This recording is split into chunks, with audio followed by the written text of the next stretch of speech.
Hello,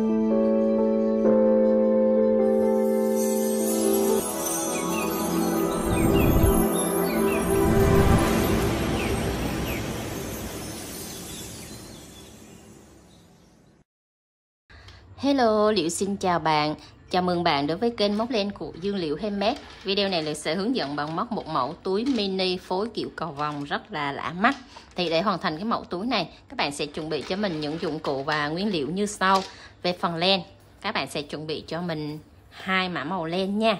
Rồi, cái len này có tên là len Yahoo. Đó, cái mã màu len của chúng ta đang sử dụng đó là mã 02, màu hồng nhạt. Đó. Rồi, mình phối thêm một cái loại len nữa, đó là len baby gel nè, có hình em bé, và cái màu của chúng ta màu cầu vồng đó là màu 112. Đó, tông màu 02 và 112, đó là hai tông màu chúng ta cùng phối vào trong một chiếc túi. Mỗi cuộn nó có trọng lượng là 100g. Khi mình phối hai chiếc túi này, hai cái sợi này lại với nhau thì chúng ta tạo nên một chiếc túi cầu vồng hình cái màu pastel rất là cưng. Và để móc được cái sợi này chập đôi thì các bạn sẽ chuẩn bị cho mình cái kim móc có độ dài là 4,5mm nha. Đây, 4,5mm. Các bạn sẽ chuẩn bị cho mình kim tương ứng để nó ra cái size túi tương ứng nha. Rồi, chuẩn bị thêm cho mình một chiếc kim khâu len, một cục nút hít 500 nè các bạn, và một ít kim chỉ để chúng ta khâu vào trong cái phần túi nha. Và cái mà không thể thiếu đó là cái đoạn ruy băng cầu vồng. Ruy băng cầu vồng bạn lớn nè các bạn. Bạn phải 6cm để chúng ta cho vào chiếc túi nó mới cưng nha. Thì toàn bộ những dụng cụ và nguyên liệu đều có bán ở shop, và đều để cái link ở dưới bài mô tả. Các bạn kích vào link Shopee hoặc là Lazada để chọn mua những cái mã màu mình vừa giới thiệu cho các bạn đó, để chúng ta học móc cái mẫu túi mini cưng này nha. Rồi, chúng ta cùng vào phần bài học với liệu thôi nào. Đầu tiên các bạn sẽ lấy cho mình 2 sợi len song song để chúng ta móc sợi chập xuyên suốt trong quá trình chúng ta móc chiếc túi này nha. Rồi, bắt đầu các bạn sẽ tạo cho mình một nút thắt, siết chặt và móc lên cho mình mũi móc xích. Và cái mũi móc xích đầu tiên này các bạn phải móc cho chặt tay nha. Đó, mũi đầu tiên là phải móc chặt tay. Rồi, móc liên tiếp lên cho mình thêm 15 mũi móc xích. Tất cả 2, 3, 4, 5, 6, 7, 8, 9, 10, 11, 12, 13, 14, 15 mũi móc xích các bạn ha. Rồi, cái này là chiều dài của cái đáy túi nè. Rồi, các bạn sẽ móc thêm cho mình 3 mũi nữa để chúng ta tạo cái mũi kép. 16, 17, 18. Đó, là chúng ta có tổng là 18 mũi móc xích nha. Và mình đâm kim lại tại cái chân thứ 15 này. Đây, các bạn ngoắt sợi len, đâm kim lại chân thứ 15 này, móc cho mình một mũi kép. Đó, một mũi kép ha các bạn ha. Rồi, bắt đầu các bạn sẽ móc lên cho mình một xích, 2 xích. Rồi, ngoắt sợi len đâm tại cái chân chúng ta vừa móc mũi kép đó. Rồi, chung một chân móc, chúng ta móc tiếp một mũi kép nữa. Đó là chúng ta sẽ có 2 mũi kép chung một chân, và cách 2 mũi kép chúng ta sẽ có 2 mũi móc xích nha. Rồi, đến chân tiếp theo các bạn móc cho mình một mũi kép. Và chúng ta sẽ móc liên tiếp mỗi chân móc một mũi kép. Đây, các bạn sẽ móc liên tiếp mỗi chân móc một mũi kép cho đến chân cuối cùng này nha. Mình đã móc đến chân cuối cùng thì tính tại mũi kép của cái chân đầu tiên này nè, cách 2 mũi móc xích theo cái chân đầu tiên này đến chân cuối cùng là mình có 15 mũi kép nha. Rồi, đến chân cuối cùng này các bạn sẽ móc lên cho mình một xích, 2 xích. Và tại cái chân cuối cùng này các bạn móc tiếp cho mình vào đây 3 mũi kép nữa. 3 mũi kép vào chung một chân móc, một kép, 2 kép, 3 kép. Xong 3 mũi móc kép rồi, các bạn sẽ lên cho mình một mũi xích, 2 mũi xích. Và đâm kim tại cái chân này luôn ha các bạn, đâm tại chân này luôn nha. Một mũi kép nữa.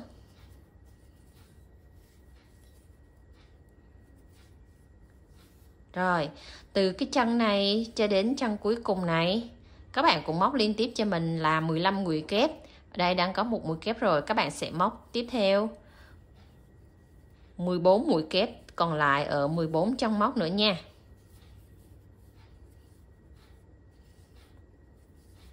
Rồi, móc tiếp chân tiếp theo cũng là mũi kép và nẹp luôn cái sợi len thừa đi vào trong mũi móc nha. Rồi các bạn móc tiếp đến chân cuối cùng này cho mình luôn ha. Đến mũi kép thứ 15 cũng là chân cuối cùng này luôn. Và các bạn sẽ móc lên cho mình tại cái chân cuối này, 1 xích, 2 xích, và các bạn lưu ý nè, cái cụm bên này như thế nào thì các bạn sẽ móc cái cụm bên này tương tự như vậy. Thì ở đây đã có 2 cái mũi kép ở hai góc này rồi, còn chính giữa đang thiếu một mũi kép nữa, thì các bạn sẽ ngoắt sợi len và móc vào đây một mũi kép nữa. Đó, là chúng ta sẽ có cái cạnh ở giữa là 3 mũi kép nha. Chung một trong móc của nó sẽ có 5 mũi kép, mà 3 mũi kép ở chính giữa và 2 mũi kép ở hai bên, và cách hai bên này chúng ta sẽ có 2 mũi móc xích nữa. Rồi, tại đây các bạn sẽ lưu ý cho mình nè, khi lúc này chúng ta lên 3 mũi móc xích đó ha. Chân móc thứ 15 nè, rồi chúng ta lên 1 xích, 2 xích, 3 xích là cái xích thứ 18 đó các bạn. Rồi, thì chúng ta sẽ móc vào cái xích thứ 18 đó, là 3 mũi móc xích này nó tạo thành một mũi kép. Cho nên các bạn sẽ đâm kim vào đây. Đây, để mình hướng dẫn cho các bạn cho dễ hình dung nha. Cái xích đầu tiên này, cái xích thứ hai này, cái xích thứ ba. Đây, cái xích thứ ba thì các bạn sẽ đâm kim vào cái xích thứ ba đó nha. Đó, rồi chúng ta sẽ móc vào cái xích thứ ba đó để tạo cho mình một mũi dời. Đó, các bạn cũng vào 2 mép len như vậy nha. Và móc cho mình một mũi dời qua. Rồi, các bạn sẽ thấy 3 mũi móc xích đó, nó đã tạo thành một mũi kép tương tự giống như góc bên này. Rồi, là mình sẽ nói lại công thức cho các bạn hình dung. Khi mình tạo cái phần đáy túi nó rất là quan trọng nè. 15 mũi kép, 15 mũi kép, và ở hai góc này nè, hai góc này là 2 mũi xích, 2 mũi xích, và chính giữa này 3 mũi kép, và góc bên này cũng tương tự như vậy. Đây, 3 mũi kép, cách giữa 2 xích, cách giữa 2 xích. Đó là mình đã tạo xong được cái phần đáy túi hàng đầu tiên. Đây, mình để cho các bạn dễ hình dung nha. Đó, hàng đầu tiên của chúng ta đã tạo được phần đáy túi. Khi các bạn tạo thành công cái phần đáy túi thì ở những hàng tiếp theo chúng ta sẽ móc nó dễ hơn. Nó có một cái đoạn công thức rồi, chúng ta sẽ móc nó dễ dàng hơn nha. Bắt đầu các bạn lên tiếp cho mình hàng thứ hai. Hàng thứ hai các bạn móc lên 1 xích, 2 xích, 3 xích. Rồi, thì để hình dung ở cái chân móc của chúng ta móc một mũi dời khi kết thúc hàng á, thì các bạn sẽ tạo cho mình một cái chân ghim ở đây, để các bạn lưu ý nhớ là ở mũi móc xích thứ ba đó nha. Đó, nếu các bạn mà khó nhớ như lúc nãy mình hướng dẫn là ở chân móc thứ ba, thì bây giờ mình tạo cái nút ghim này cho nó dễ nhớ. Đó, rồi bắt đầu chúng ta sẽ móc tiếp vào cái chân mà chúng ta lên mũi móc xích. Các bạn không có móc đâm kim vào cái chân đó nha, chúng ta đâm kim vào cái chân của mũi kép kế bên, móc cho mình một mũi kép. Bắt đầu cái phần mà cái lỗ mà chúng ta tạo mũi móc xích này, các bạn sẽ móc vào đây cho mình một mũi kép. Rồi bắt đầu chúng ta sẽ tạo một mũi hạt bắp. Mũi hạt bắp của chúng ta sẽ tạo như sau: ngoắt sợi len, cho kim vào, kéo lên. Đó, trên kim có 3 sợi len như vậy, các bạn sẽ chừa lại nha. Mình chỉ kéo lên thôi, mình không có móc vào. Bắt đầu ngoắt sợi len, vòng một vòng, kéo lên là mũi kép đó các bạn. Đó, các bạn móc mũi kép nhưng mà mũi kép dồn đó các bạn ha. Rồi trên kim chúng ta có 1, 2, 3, 4, 5. Trên kim có 5 sợi len, các bạn sẽ ngoắt sợi len dồn qua 4 sợi. Dồn qua 4 sợi len thôi. Đó, trên kim còn là 2 sợi len, chúng ta sẽ dồn 2 sợi len lại là 1 nữa. Đó, chúng ta sẽ có một mũi hạt bắp. Rồi bắt đầu các bạn sẽ móc lên cho mình 1 xích, 2 xích, tại cái cụm này các bạn tạo tiếp cho mình một mũi hạp bắp nữa nè. Mũi hạp bắp thứ hai cũng là ngoắt sợi len, là mũi kép đó các bạn, mà gọi là mũi kép chờ đó. Trên kim có 3 sợi len, ngoắt sợi len, móc tiếp một mũi kép chờ thứ hai đó. Ở trên kim cũng có 5 sợi len này các bạn đó. Rồi các bạn sẽ qua 4 sợi, trên kim còn là 2 sợi len, chúng ta qua tiếp 2 sợi len còn lại nữa đó, là mình đã tạo được 2 mũi hạp bắp gần nhau. Rồi bắt đầu mình sẽ móc một mũi kép vào tại cái chân móc đó luôn. Rồi mình đã tạo được một cụm là có 2 mũi hạp bắp ở giữa và 2 mũi kép hai bên, và chính giữa chúng ta cách 2 mũi móc xích. Đó là cái phần mà chúng ta tạo cái đường gân cho chiếc túi thành công đó. Rồi các bạn sẽ móc liên tiếp cho mình mũi kép cái chân đầu tiên này nè, các bạn đừng bỏ sót cái chân đầu tiên này nha. Đây, chân đầu tiên này chúng ta móc một mũi kép. Rồi các bạn sẽ móc liên tiếp mỗi chân móc một mũi kép cho mình cho đến chân cuối cùng, là tổng chúng ta móc 17 mũi kép nha. Rồi móc liên tiếp cho đến chân cuối này luôn ha. Rồi tính luôn cái mũi kép ở trong cái phần tạo lỗ hạp bắp này nữa, là chúng ta có tổng là 17 mũi kép nha. Từ cái chân kép này cho đến cái chân kép có tạo lỗ này là 17 mũi kép. Rồi bắt đầu chúng ta sẽ móc tiếp một cụm mũi hạp bắp ở đây. Ở lỗ này đã có một mũi kép rồi, các bạn sẽ móc một cụm mũi bắp nè, mũi kép chờ, mũi kép chờ. Rồi 2 mũi kép chờ chúng ta sẽ dồn lại. Trên kim có 2 sợi len, các bạn sẽ dồn lại một lần nữa. Đó gọi là mũi kép chờ, hoặc là gọi là mũi hạp bắp nha. Rồi các bạn sẽ móc cho mình 1 xích, 2 xích. Chúng ta móc tiếp một mũi hạp bắp nữa. Chờ. Rồi ngoắt sợi len, kéo lên và ngoắt qua hết 4 sợi. Trên kim còn lại 2 sợi len, chúng ta lại ngoắt qua một lần nữa. Và cái cụm này chúng ta sẽ tạo 4 mũi nha. Đây có 2 mũi rồi, các bạn sẽ móc tiếp cho mình một mũi kép ở đây nữa. Đó là cái cụm 2 mũi móc xích, là các bạn sẽ tạo 4 mũi như vậy nha. Rồi ở đây các bạn sẽ móc 3 mũi kép liên tiếp nè, 3 mũi kép liên tiếp ở 3 chân móc. Và cái đỉnh đầu này nè, cái đỉnh đầu của mũi kép này các bạn đừng bỏ sót nha. Đó, lưu ý cho mình cái chân đầu tiên nó đừng có bỏ sót trong móc. Rồi mũi kép thứ hai, mũi kép thứ ba. Đó, 3 mũi kép ha. Rồi bắt đầu các bạn sẽ tạo tiếp cho mình một cụm tương tự như vậy y chang bên này nữa, là mũi đầu tiên là mũi kép nha. Rồi mũi tiếp theo là mũi hạt bắp.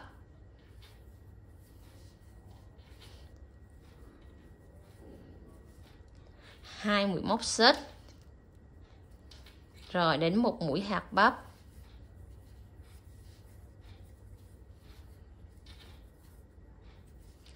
Và một mũi kép. Đó, cứ một cái lỗ của cái góc này các bạn sẽ tạo 4 nha. Đó, 4 4 4. Rồi bắt đầu các bạn sẽ móc liên tiếp 17 mũi kép ở 17 chân móc. Thì ở đây đã có 2 mũi kép rồi, các bạn sẽ móc liên tiếp cho mình thêm 15 mũi kép đến chân cuối này luôn nha. Rồi mình đã móc đến mũi kép thứ 17 rồi nha. Rồi tại cái góc này các bạn sẽ tạo tiếp cho mình một cụm mũi hạt bắp, cũng tương tự 4 mũi kép giống như góc bên này vậy đó các bạn. Tạo vào đây một cụm hạt bắp nha, một hạt bắp đầu tiên nè. Xong rồi các bạn lên một xích, 2 xích tới một cụm hạt bắp thứ hai cũng cùng chân đó luôn nha. Kéo lên qua. Rồi móc vào đây một mũi kép nữa cho nó đủ một cái góc, đó là các bạn sẽ móc 4 mũi nha, 2 mũi kép và 2 mũi hạt bắp, và đều luôn luôn cách 2 xích. Rồi cái góc này chúng ta sẽ có 3 mũi kép, thì ở đây đã có 2 mũi kép rồi, mình còn một mũi kép tại cái chân này nữa nè các bạn. Đó, cái góc này các bạn đừng bỏ sót trong móc nha. Đó, cái đỉnh đó, ngay cái đỉnh đầu của mũi kép ở hàng dưới các bạn móc vào đây một mũi kép nữa. Rồi thì cái mũi mà chúng ta đánh ghim nè, mũi móc xích thứ ba lúc nãy mình vừa tạo đó, các bạn sẽ móc vào đó cho mình một mũi dời. Đó là cái phần đánh ghim ấy, để các bạn lưu ý nha. Rồi khi móc vào đây một mũi dời nè, thì cái phần mép bên ngoài này các bạn sẽ chừa lại, các bạn sẽ đâm kim vào hai mép len ở phía sau nè các bạn. Đó, móc qua cho mình một mũi dời nha. Rồi kéo lại thì cái mũi móc xích này các bạn nhìn nó y chang như mũi kép thôi, chứ nó không khác gì cả. Đó các bạn nha, là chúng ta đã xong hàng thứ hai. Bắt đầu lên hàng thứ ba, móc lên cho mình 3 mũi móc xích. Rồi các bạn cũng ghim vào cái mũi móc xích thứ ba đó để mình nhớ, và mình sẽ cứ móc mũi dời vào cái mũi móc xích thứ ba đó là được. Ở các hàng tiếp theo các bạn quen rồi thì các bạn không cần móc ghim đánh dấu vào cũng được. Rồi bắt đầu các bạn sẽ móc ở cái chân tiếp theo nha, cái chân mà lên xích thì các bạn đừng móc vào, mà các bạn sẽ móc vào cái chân tiếp theo này cho mình một mũi kép. Rồi chân tiếp theo một mũi kép, chân tiếp nữa một mũi kép, là chúng ta móc 3 mũi kép liên tiếp ở 3 chân móc, và cộng thêm cái phần mũi móc xích này nữa là chúng ta có 4 mũi kép rồi nha. Bắt đầu tới cái gốc mũi hạt bắp này, các bạn sẽ móc như sau, ngoắt sợi len tạo cho mình một cụm mũi hạt bắp giống như lúc nãy mình vừa hướng dẫn đó. Cụm mũi hạt bắp đây, qua sợi len và móc cho mình 2 mũi móc xích, tạo tiếp một cụm hạt bắp thứ hai. Rồi ở cái góc của hàng thứ ba này nó sẽ khác hàng thứ hai ở cái phần hạt bắp, đó là nó chỉ có 2 hạt bắp thôi, nó không có 2 mũi kép nữa nha, nó chỉ có 2 hạt bắp thôi ha các bạn. Rồi các bạn sẽ móc liên tiếp cho mình là mỗi chân móc một mũi kép nữa. Cái đỉnh đầu này nè, cái chân đầu tiên này các bạn nhớ móc mũi kép, đừng bỏ sót nha các bạn. Rồi các bạn sẽ móc liên tiếp 19 mũi kép ở 19 chân móc cho mình nha. Rồi móc liên tiếp cho đến chân cuối này ha. Rồi mình đã móc tới mũi kép thứ 19. Bắt đầu các bạn sẽ móc cái cụm bắp tương tự giống như cụm bắp bên này nữa nha. Rồi cái cụm bắp thì các bạn móc 2 mũi thôi.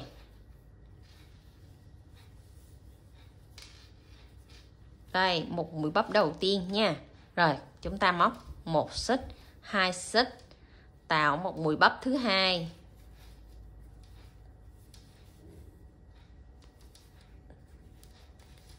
Rồi xong rồi, các bạn sẽ móc tiếp cho mình 5 mũi kép ở 5 chân móc đây, và cái chân cuối cùng này nè các bạn, cũng là cái chân đầu tiên này.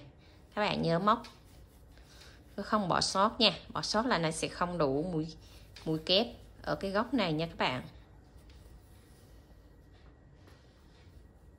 Rồi các bạn sẽ móc liên tiếp cho mình 1 2 3 4 5 6 7, đó, tổng là 7 mũi kép nha các bạn. 4 5 6 7. Rồi xong 7 mũi kép là chúng ta sẽ bắt đầu tới cụm hạt bắp thứ ba. Rồi cụm hạt bắp thứ ba các bạn cũng tạo tương tự như các cụm hạt bắp kia. Rồi mình sẽ tạo lại nè.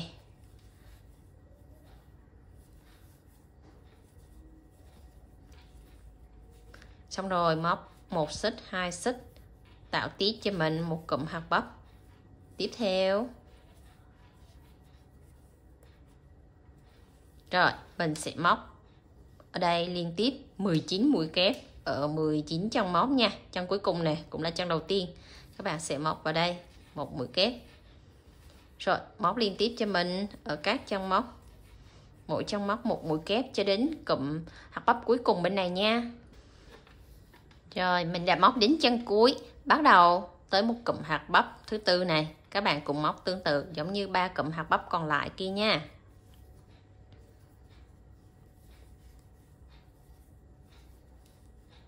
Rồi xong móc lên 1 xích, 2 xích, móc tiếp một mũi hạt bắp tiếp theo. Rồi đó, các bạn sẽ móc tương tự giống như hai góc bên này nữa nha. Ở đây chúng ta còn 3 mũi kép nè, với 4 mũi kép bên này nữa là 7 mũi kép. Góc bên này cũng 7 mũi kép đó. Nếu các bạn móc cân xứng với nhau thì chiếc túi của chúng ta nó mới đều ha. Rồi còn lại 3 mũi kép các bạn sẽ móc đây vào chân này. Một kép,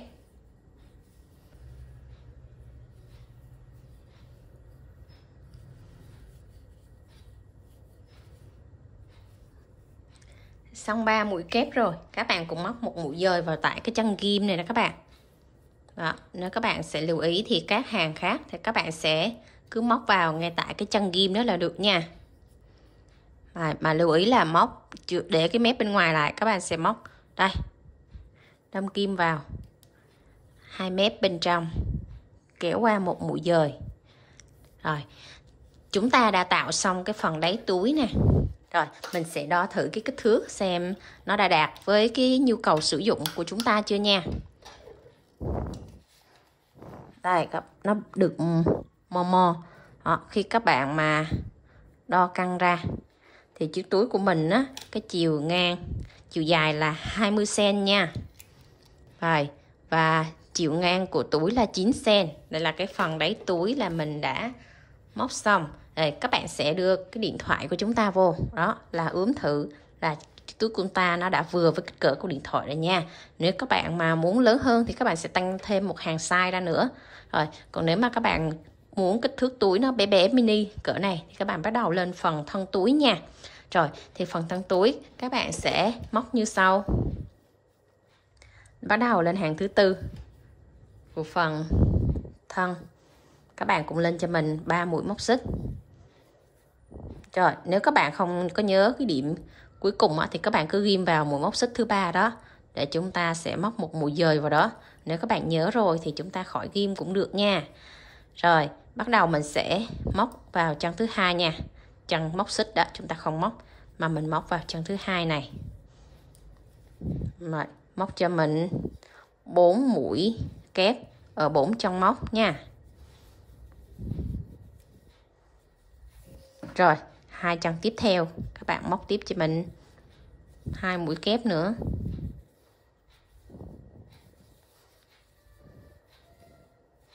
Đó, chúng ta có tổng là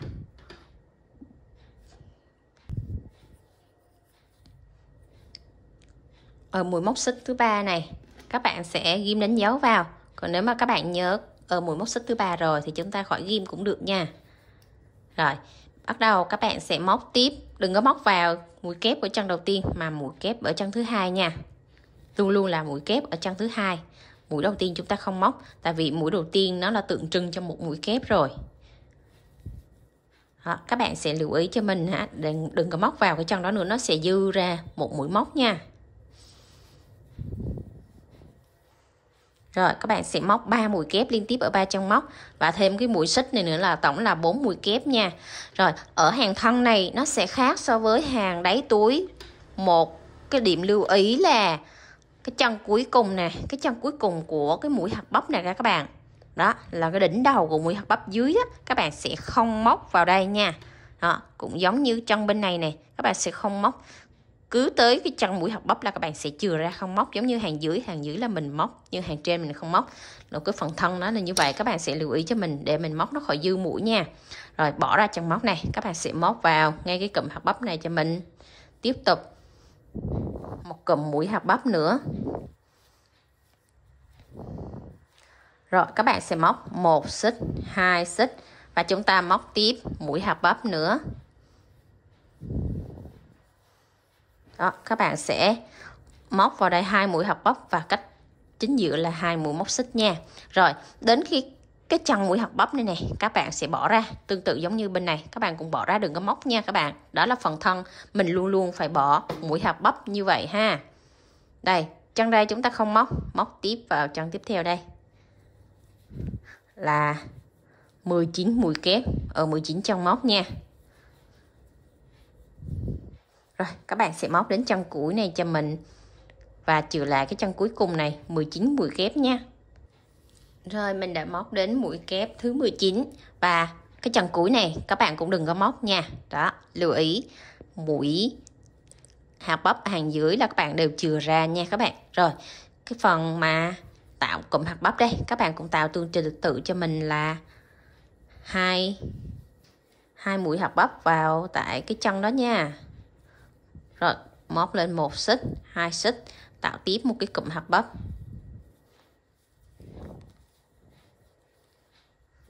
Xong rồi cái góc này các bạn sẽ móc cho mình 7 mũi kép và bỏ hai cái chân. Các bạn sẽ lưu ý bỏ hai cái chân đó không móc nha. Rồi móc tiếp cho mình 7 mũi kép nè. Xuyên suốt quá trình mà móc cái phần thân túi là các bạn đều bỏ hết 4 mỗi cạnh là 4 mũi kép ở cái mũi hạt bắp hàng dưới ha nha. Đây, cạnh đây 4 mũi và cạnh đây 4 mũi, các bạn đều bỏ hết nha các bạn. Đừng có móc vào là nó sẽ dư mũi, nó sẽ rộng cái túi lắm. Cái phần thân túi này mình lên thành rồi cho nên mình không có móc vào cái chân mũi hạt bắp đó nữa nha. Móc đúng cho mình 7 mũi kép thôi. Đến chân cuối cùng này các bạn cũng dừng lại không móc và móc tiếp cái cụm hạt bắp vào cái góc này nữa nha. Đó, cái cụm hạt bắp này thì mình móc nhanh tại vì mình hướng dẫn ở 3 cụm hạt bắp kia rồi, cho nên là mình móc nhanh cho các bạn theo dõi nha. Rồi, ở đây các bạn sẽ móc tiếp cho mình 19 mũi kép ở 19 chân móc và bỏ cái chân cuối này không móc nha. Chân này không móc nha, móc vào chân thứ hai đây. Rồi, móc liên tiếp cho mình 19 mũi kép tương tự như mép bên này nữa nha. Rồi mình đã móc đến chân cuối cùng, xong 19 mũi kép. Bắt đầu chúng ta sẽ móc vào cái góc này cụm mũi hạt bắp và chân cuối cùng này các bạn bỏ, các bạn không móc nha. Bắt đầu chúng ta móc vào góc này một mũi hạt bắp và cũng lên 2 mũi móc xích và móc tiếp vào góc này một mũi hạt bắp nữa.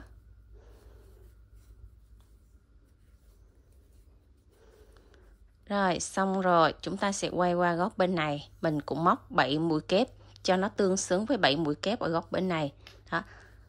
Và cái chân cuối ngay cho cái mũi hạt bắp ở hàng dưới là các bạn bỏ, các bạn không móc nha.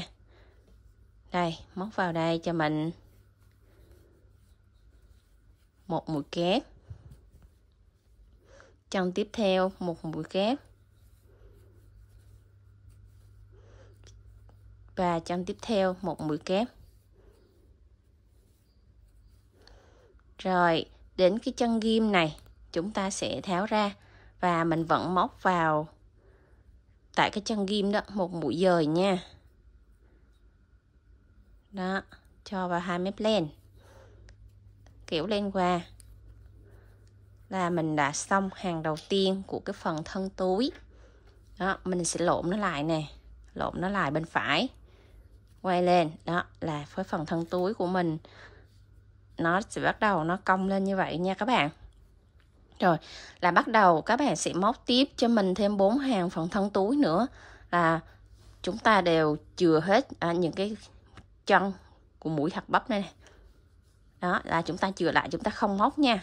Rồi thì cái cạnh ngắn bên này và cạnh ngắn bên này các bạn đều móc là 7 mũi kép và hai cái cạnh dài này là 19 mũi kép. Đó là tất cả những cái hàng lên phần thân á, các bạn đều móc chung một công thức, không tăng mũi nữa. Rồi ở cái hàng ke mũi hạt bắp này thì các bạn cũng móc tương tự như vậy, là mỗi chân mỗi góc này là 2 mũi hạt bắp và cách chính giữa là 2 mũi móc xích. Đó thì các bạn sẽ móc tương tự như cái hàng mình vừa móc phần thân này, các bạn móc tổng thêm 4 hàng nữa là phần thân các bạn sẽ móc tăng cho mình là 5 hàng móc. Rồi mình dừng lại, chúng ta sẽ móc tiếp lên phần miệng túi nha. Rồi mình đã móc xong đến hàng thứ 5 của phần thân túi thì tính từ phần đáy lên nè. Phần đáy là 1, 2, 3, 4, 5, 6, 7, 8 là mình đã móc được 8 hàng nha. Là chiếc túi của ta nó sẽ đứng thẳng lên và cái thành túi nó như vậy. Rồi bắt đầu chúng ta sẽ móc lên tới hàng thứ 8. Từ hàng thứ 8 này trở đi thì các bạn sẽ giảm mũi cho mình để cái phần thành túi á, nó có cái độ bo bo lại, tạo kiểu cho nó cưng nha các bạn. Rồi, tại hàng đầu tiên này các bạn cũng móc lên cho mình 1 2 3 mũi móc xích nha. Rồi chân đầu tiên các bạn sẽ móc vào đây một mũi kép.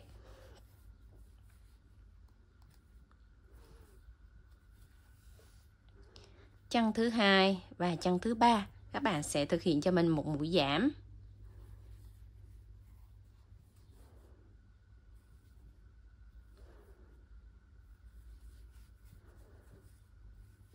Rồi trên kim có 3 vòng lên, các bạn sẽ qua một vòng. Đó, chúng ta thực hiện một mũi giảm nha. Đây, một T và một giảm. Rồi bắt đầu qua tới cái cụm hạt bắp này, các bạn cũng móc cho mình một cụm hạt bắp.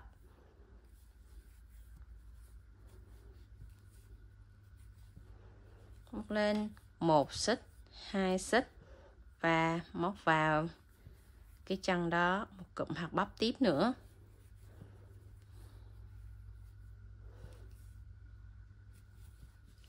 Rồi, cái chân mà mũi hạt bắp ở hàng dưới đó các bạn luôn luôn bỏ, các bạn không móc nha. Đó, các bạn để ý nè. Toàn bộ cái chân mà có mũi hạt bắp này mình đều chừa lại, mình không móc hết nha các bạn. Rồi, bắt đầu chúng ta móc qua chân thứ hai này. Một mũi kép.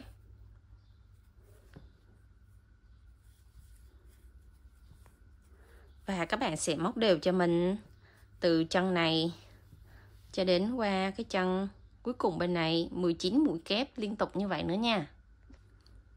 Rồi, móc đến chân 19 của mũi kép này, các bạn sẽ qua tới cái đoạn này móc cho mình một cụm hạt bắp tiếp tục.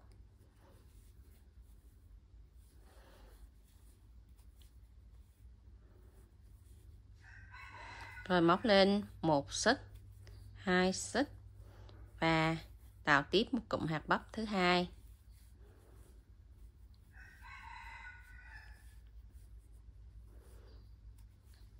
Rồi, quay qua bên này, các bạn sẽ thực hiện cho mình.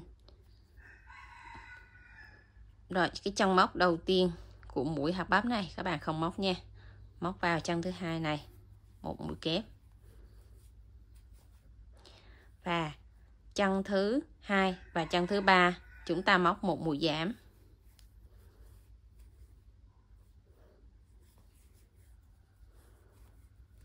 Rồi, trên kim có 3 vòng lên nha, các bạn sẽ kéo qua. Rồi, chân tiếp theo chúng ta sẽ móc một mũi kép. Chân tiếp theo nữa các bạn sẽ móc một mũi giảm.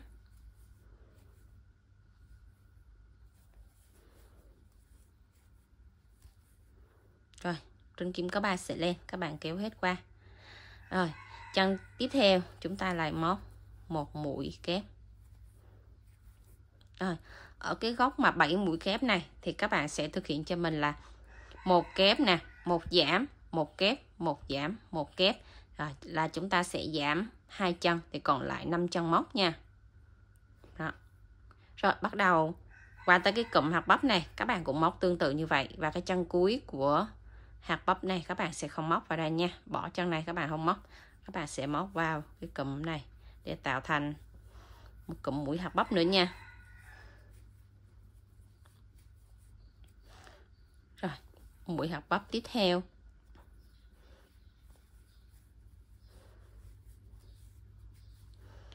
Rồi, quay qua góc bên này.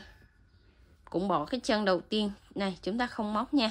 Các bạn móc vào chân thứ hai này, một mũi kép. Và móc liên tục cho mình từ góc bên này cho đến góc bên này 19 mũi kép nữa nha. Móc xong 19 mũi kép rồi, các bạn vẫn chừa cái mũi cuối cùng ở cái góc hạt bắp này nha. Rồi chúng ta cũng thực hiện một cụm 2 hạt bắp và 2 mũi móc xích. Rồi bắt đầu qua tới góc cuối này. Các bạn sẽ bỏ chân hạt bắp này, móc vào chân thứ hai đây cho mình một mũi kép. Rồi, còn lại 2 chân cuối này thì các bạn sẽ móc cho mình một mũi giảm. Qua lên một lần, ngoắt sợi lên, móc lên, qua lên một lần và trên kim có 3 sợi lên, các bạn sẽ móc cho mình một mũi giảm. Rồi chúng ta cũng kết hàng bằng một mũi dời vào mũi móc xích thứ 3. 1 2 3. Đây, mũi móc xích thứ 3 nha. Rồi kéo lên qua. Đó là ở cái hàng thứ 6 này thì các bạn sẽ hình dung cho mình nè. Đây là 7 mũi kép, thì khi lên hàng thứ 6 này các bạn sẽ giảm 2 mũi cho mình ở hai góc này. Một kép, một giảm, một kép, một kép, một giảm đó. Các bạn sẽ hình dung như vậy là dễ nha. Là chúng ta sẽ giảm lại còn 5 mũi. Góc cạnh ngắn bên này 5 mũi và hai cạnh dài này vẫn là 19 mũi nha. Rồi bắt đầu chúng ta sẽ lên hàng tiếp theo. Đầu lên hàng thứ 7 các bạn cũng móc lên cho mình 1 xích, 2 xích, 3 xích. Rồi tại cái chân mà chúng ta lên mũi móc xích đó mình không móc nha. Rồi mình sẽ móc tiếp vào hai chân kế bên này một mũi giảm. Đây, chân thứ 2 và chân thứ 3. Chúng ta móc một mũi giảm nha. Rồi chân thứ 3 đây, mình móc một mũi giảm nữa. Đó, là trên kim chúng ta có 3 sợi len, các bạn sẽ giảm mũi lại. Đó là 2 mũi kép mình sẽ giảm lại, dồn lại là một mũi ha. Rồi bắt đầu bỏ chân móc ngay cùng với hấp bắp này mình không móc, và các bạn móc vào cái cạnh hạt bắp này là 2 mũi bắp nữa nha. Ngay cái cạnh mũi bắp này chúng ta luôn luôn móc giữ nguyên không thay đổi và móc lên 2 mũi móc xích, rồi móc tiếp cho mình một mũi hạt bắp nữa. Rồi xoay qua cái cạnh 19 mũi kép này các bạn sẽ móc bo lại cho mình. Rồi ngay tại cái chân mà đầu tiên này các bạn không móc nha. Các bạn móc vào chân thứ 2 và chân thứ 3 này cho mình một mũi giảm. Rồi mũi giảm là các bạn sẽ móc chờ lại như vậy. Rồi trên kim có 3 sợi len, các bạn sẽ dồn lại cho mình là một nha. Đó. Rồi móc một mũi giảm xong thì còn lại các bạn sẽ móc tiếp cho mình mỗi chân một mũi kép nha. Rồi các bạn móc liên tục, còn lại 3 chân cuối này chừa lại cho mình nha. Rồi mình móc được 15 mũi kép ha, từ góc này đến góc này là 15 mũi kép, còn lại 3 chân cuối này thì các bạn sẽ móc một mũi giảm cho mình nha.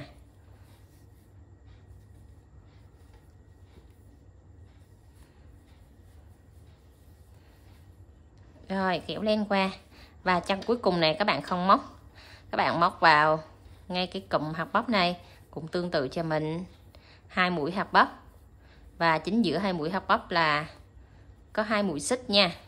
1 2. Rồi chúng ta sẽ thực hiện một mũi hạt bắp nữa. Rồi quay qua cái cạnh ngắn này là chúng ta sẽ móc dồn mũi là một mũi giảm đó các bạn. Chân đầu tiên chúng ta bỏ nha. Rồi chân thứ 2 và chân thứ 3 chúng ta sẽ thực hiện móc một mũi giảm. Rồi một mũi giảm xong rồi các bạn sẽ móc một mũi kép ở chân tiếp theo. Còn lại 2 chân cuối này các bạn sẽ móc cho mình một mũi giảm. Đó, tức là ngay cái cạnh này chúng ta sẽ giảm 2 đầu nè các bạn. Đó, giảm 2 đầu và chính giữa mà một mũi kép, làm 5 mũi mình giảm 2 đầu là còn lại 3 mũi nha.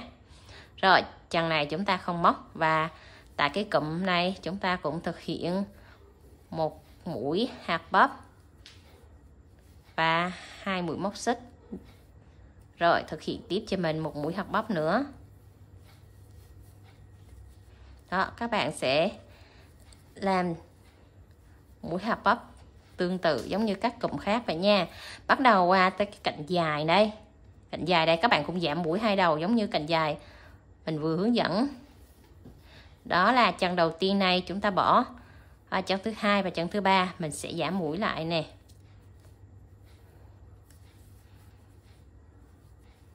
Rồi để 19 mũi các bạn sẽ giảm 2 đầu, còn lại là 17 mũi nha. Rồi bắt đầu các bạn sẽ móc liên tiếp cho mình 15 mũi kép ở 15 chân móc. Rồi chúng ta sẽ dừng lại ở 3 chân cuối cùng này nha. Rồi còn lại 3 chân cuối này các bạn sẽ giảm mũi 2 chân, và chân cuối cùng thì chúng ta không móc ha. Đó, cách giảm mũi cũng tương tự giống như cạnh bên kia vậy nha. Rồi Đó, mình sẽ giảm mũi 2 đầu đây ha. Rồi, ở đây là 15 mũi kép và 2 đầu này 1 mũi kép, 1 mũi kép nữa là tổng là 17 mũi kép. Rồi, mình thực hiện một cụm hạt bắp ở góc này. Tiếp theo như vậy cho mình nữa ha.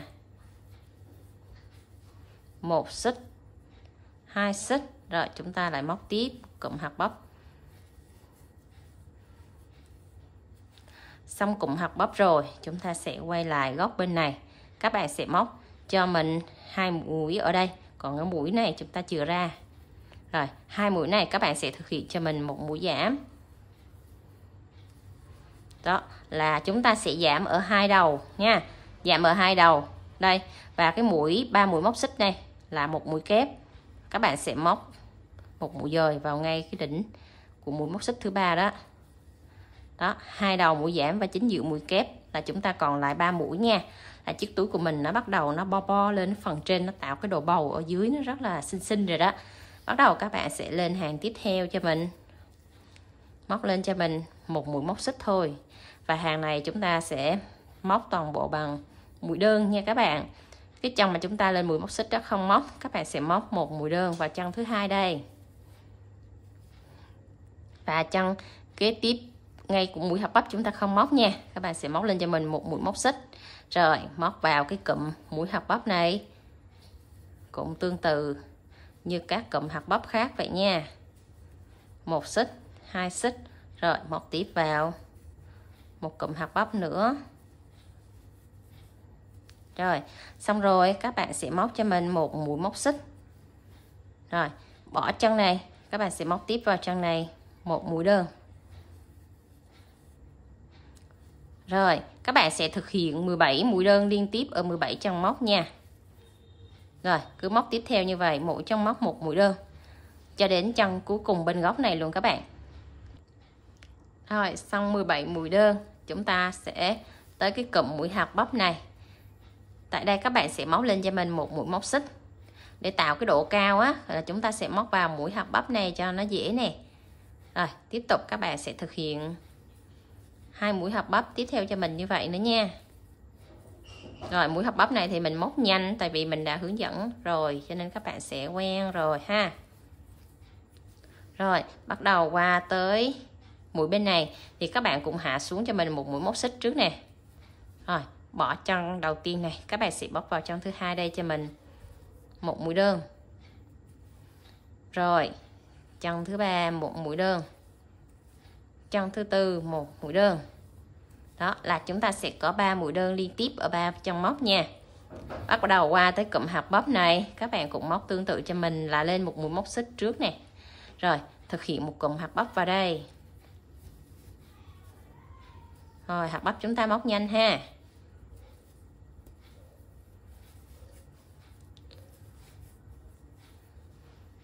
Xong mũi hạt bắp các bạn sẽ móc lên cho mình một mũi móc xích. Rồi để hạ xuống cái chân móc đầu chúng ta bỏ, hạ xuống chân thứ 2 đây một mũi đơn. Rồi các bạn sẽ móc từ chân này cho đến chân cuối cùng này cũng 17 mũi đơn liên tiếp ở 17 chân móc nha. Đó 17 mũi đơn, các bạn sẽ móc đến chân cuối đây cho mình nha. Rồi xong 17 mũi đơn, chúng ta đã tới cái cụm mũi hạt bắp này thì các bạn móc lên một mũi móc xích. Và chúng ta sẽ thực hiện một cụm hạt bắp vào đây nữa nha. Rồi các bạn sẽ móc tiếp theo như vậy cho mình.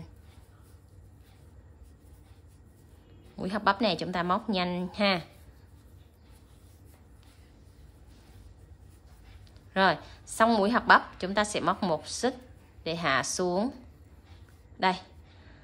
Cái chân cuối cùng này các bạn sẽ không móc vào đây nhé. Móc vào chân thứ 2 để cho mình một mũi đơn nè. Rồi các bạn sẽ để ý ở đây chúng ta sẽ có một đơn góc này và một đơn góc này, và chính giữa cái mũi mà chúng ta móc mũi móc xích này, mũi móc xích cũng tính là một đơn nha. Thì các bạn sẽ móc một mũi dời và mũi móc xích thứ 2 đây, xích đầu tiên hay xích thứ 2 đây, các bạn sẽ móc vào xích thứ 2 đó, kéo lên qua. Đó là cái mũi móc xích đó, nó cũng gọi là một mũi đơn nữa nha các bạn. Đó là 3 mũi đơn, 1 2 3. Lên hàng tiếp theo các bạn sẽ móc cho mình một mũi móc xích. Rồi cái chân đầu tiên là chúng ta sẽ không móc nha, móc vào chân thứ hai này cho mình một mũi đơn. Đó là cái chân mà chúng ta sẽ vừa chạm với cái mũi hạt bắp đó các bạn. Đây là cái chân này nha. Chúng ta sẽ móc vào cái chân này một mũi đơn. Đó, ngay cái chân mũi đơn ở hàng dưới đó, chúng ta sẽ móc vào đây. Rồi các bạn sẽ cắt lên cho mình một xích, hai xích, hai mũi móc xích nha. Rồi chúng ta cũng thực hiện một cụm hạt bắp vào cái chân này.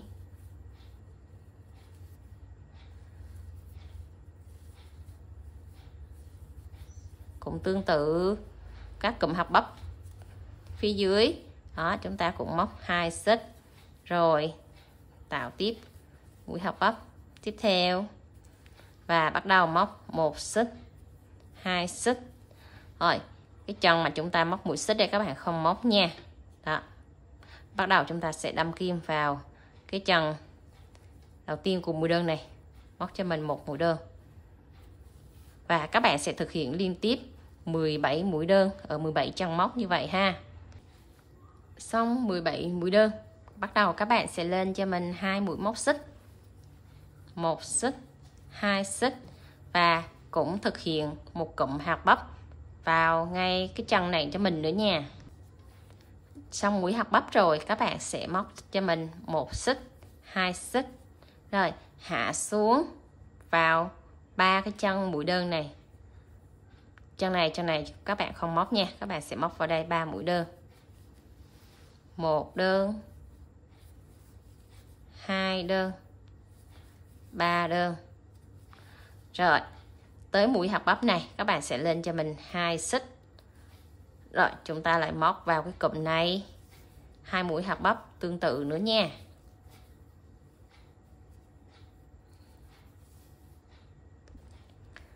Xong mũi hạt bắp rồi các bạn sẽ móc một xích, hai xích rồi cũng hạ xuống và ngay cái mũi đơn đầu tiên này móc cho mình liên tiếp 17 mũi đơn ở 17 chân móc. Rồi thực hiện cho đến chân bên này 17 mũi đơn nha các bạn.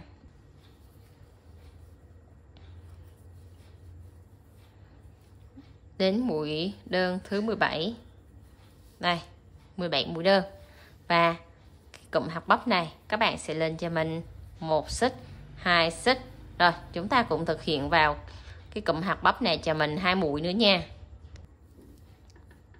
Xong mũi hạt bắp các bạn móc hai mũi móc xích và hạ xuống tại cái chân mũi đơn này cho mình một mũi đơn nha. Đó là cái góc cuối cùng, hai cái góc nhỏ đó là chúng ta sẽ có 3 mũi đơn. Rồi thì đây một mũi đơn và một mũi móc xích nó tính là một mũi đơn và đây mũi đơn nữa là 3 mũi đơn nha. Rồi chúng ta sẽ móc một mũi dời vào ngay cái chân móc của mũi đơn này các bạn. Đó, con mũi móc xích lên đó là chúng ta đã tạo một mũi đơn ngay đó nha. Đó là có 3 mũi. Rồi xong kết thúc các bạn sẽ cắt len cho mình ha. Xong rồi mình sẽ xiết cái sợi len này qua nè.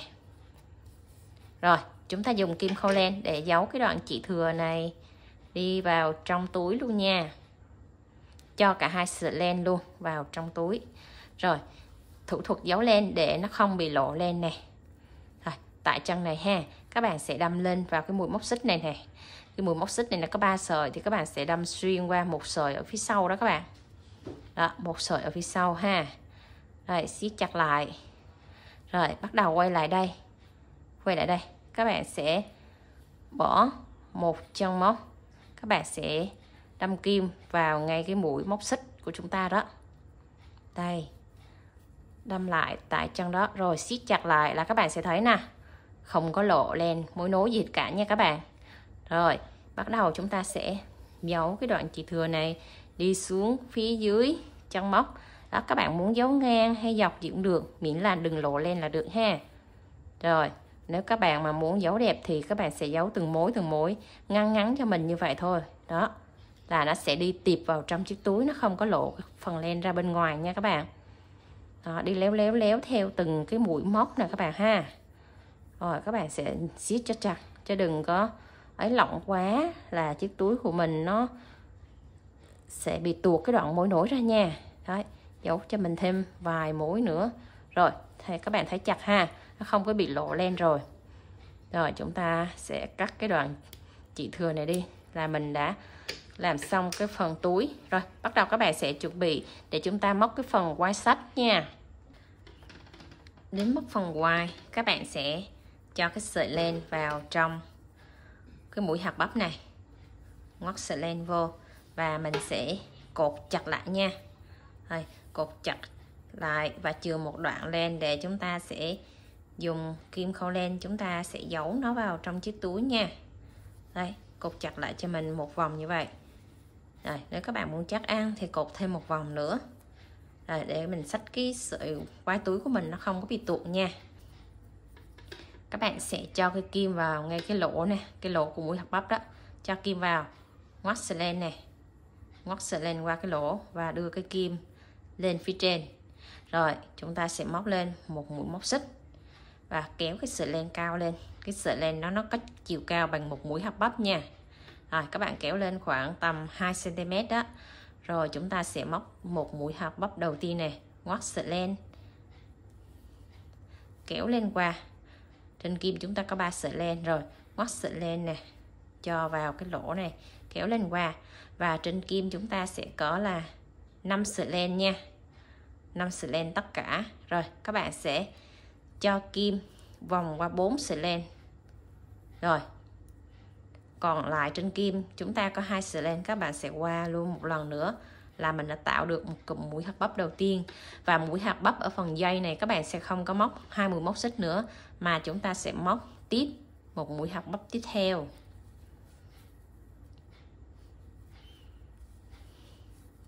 Rồi mũi hạt bắp tiếp theo này các bạn móc tương tự như mũi hạt bắp ở phía dưới vậy thôi, là chúng ta đã tạo được một mũi hạt bắp đầu tiên. Ở cái mũi hạt bắp này nó có cái lỗ ở giữa này nè các bạn ha. Rồi các bạn sẽ móc lên tiếp tục tới mũi hạt bắp thứ hai. Để móc mũi hạt bắp thứ hai chúng ta cũng móc lên một mũi móc xích, kéo cao sợi len lên và cho cái kim qua cái lỗ này nè các bạn. Đó, cái lỗ giữa hai mũi hạt bắp này, cho cái kim này, chúng ta sẽ móc cái sợi len mình vừa kéo đó, móc vào và quay cái kim xuống phía dưới này, rồi đẩy nó lên. Rồi đẩy cái kim lên, chúng ta sẽ móc lên một mũi móc xích và cũng kéo cao cái sợi len lên, chiều cao nó cũng bằng mũi hạt bắp nha. Rồi chúng ta lại thực hiện mũi hạt bắp thứ hai. Đó, mũi hạt bắp thứ hai nó cũng tương tự giống như mũi hạt bắp ở phía dưới này. Rồi chúng ta cũng lấy cái tiếp và trên kim có 4 sợi len như vậy. Rồi chúng ta sẽ qua 4 sợi len này, còn sợi len cuối chúng ta chừa lại ha. Trên kim có 5 sợi thì chúng ta sẽ qua 4 sợi thôi nha. 4 sợi. Rồi mình chừa lại 2 sợi trên kim này, các bạn sẽ vào 2 sợi. Đó, chúng ta cũng thực hiện một mũi hạt bắp tương tự như vậy. Rồi bắt đầu tiếp tục tới mũi hạt bắp tiếp theo. Ở cái phần này chúng ta không có móc mũi móc xích nữa nha, cho nên là các bạn sẽ móc 2 mũi hạt bắp liên tiếp nhau thôi, không có móc mũi xích giống như ở dưới. Rồi móc qua mũi hạt bắp, cụm hạt bắp thứ hai, và chính giữa nó cũng có cái rãnh này để các bạn ha. Rồi để lên mũi hạt bắp thứ ba, móc lên cho mình một mũi móc xích, kéo cao sợi len lên và cho kim vào cái lỗ này. Chúng ta sẽ ngoắt cái sợi len mình vừa kéo cao đó, ngoắt vô trong kim, quay cái kim xuống dưới, kéo nó qua. Rồi kéo nó qua được rồi, các bạn sẽ móc một mũi móc xích và cũng đẩy sợi len lên cao. Đây, sợi len lên cao và chúng ta cũng thực hiện tiếp một mũi hạt bắp như vậy nữa. Rồi qua hết 4 sợi, còn lại 2 sợi, qua luôn một lần và thực hiện tiếp cụm hạt bắp tiếp theo. Đó, cứ mỗi sợi dây xích các bạn lại móc một cụm mũi hạt bắp như vậy nha. Rồi xong rồi các bạn lại móc lên một mũi móc xích, kéo cao sợi len lên, cho cái kim vào ngay cái rãnh giữa này nè. Rồi ngoắt cái sợi len mình vừa kéo cao đó, cho nó vòng xuống phía dưới nha. Đây, vòng cái kim xuống phía dưới và đẩy cái kim lên. Rồi bắt đầu chúng ta móc lên một mũi móc xích, kéo cao sợi len lên và chúng ta móc tiếp mũi hạt bắp tiếp theo. Trên kim có 4 sợi len, chúng ta qua 4 sợi len Rồi còn lại 2 sợi, qua hết 2 sợi. Thực hiện mũi học bắp tiếp theo. Rồi các bạn cứ làm tương tự như vậy ha. Rồi sợi dây xích của mình thì các bạn sẽ làm tùy vào chiều dài túi của các bạn. Rồi nếu mà cái cỡ này thì các bạn sẽ làm cho 10 xích nha. 1, 2, 3, 4 thì các bạn sẽ làm tiếp 6 xích. Rồi mình hướng dẫn các bạn khâu vào phần quai bên này nha. Rồi móc được 10 mũi móc xích hạp bắp. Nếu các bạn muốn cái phần quai nó dài hơn các bạn móc thêm nha. 10 mũi xích là mình thấy nó đã tương đối rồi.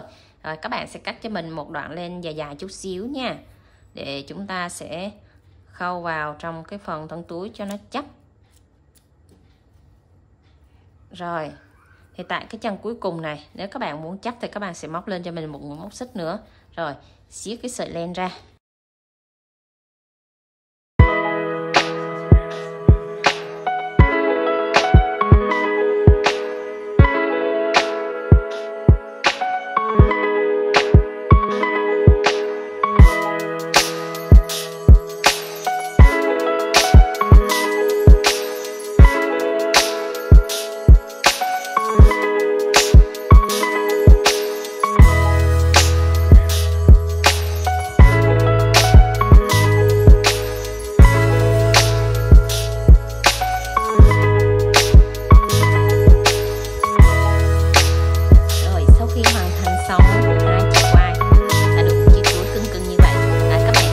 Cho mình một cái nút khít khâu nha, nút khít khâu hai mặt như vậy.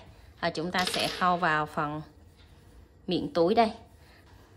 Các bạn lấy cho mình một đoạn ri băng, mình sẽ hướng dẫn các bạn thắt chiếc nơ nha. Các bạn chọn ri băng cầu vòng để phối cho nó vừa với chiếc túi của mình, kiểu cầu vòng luôn đó các bạn. Cắt cho mình đoạn ri băng có chiều dài có tầm 1 mét. Rồi chúng ta sẽ tạo một cái đoạn. Đây các bạn sẽ cầm hai cái đoạn nơ này, vòng nó qua đây, cho cái nơ này nó xuống phía dưới,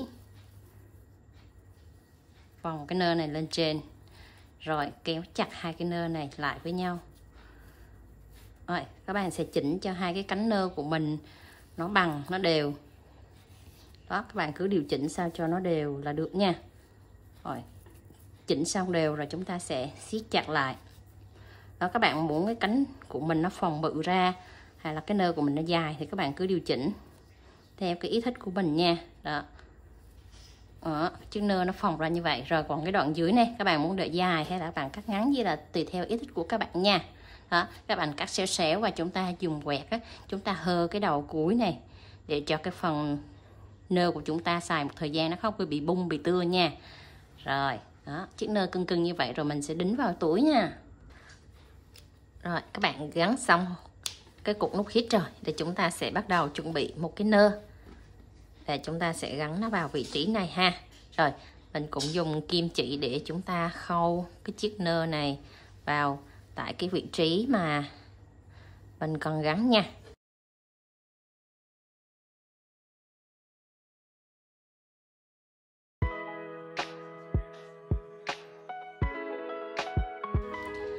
Rồi, khâu xong chiếc nơ các bạn sẽ gắn cho mình cái sợi dây hạt ngọc nha. Đó, chúng ta móc ngay tại chân móc đó là cái chiếc túi của mình đã chắc chắn. Rồi mình đeo là nó rất là đẹp, rất là xinh luôn ha. Rồi các bạn thấy video này hay nhớ cho mình xin một like với nha, và để lại phần bình luận bên dưới nếu có đoạn nào các bạn thắc mắc, các bạn chưa hiểu rõ thì mình sẽ hướng dẫn cho các bạn móc hoàn thành xong chiếc túi cầu vòng mini cưng cưng này nha. Bye bye các bạn, hẹn gặp lại các bạn ở những video sau. See you.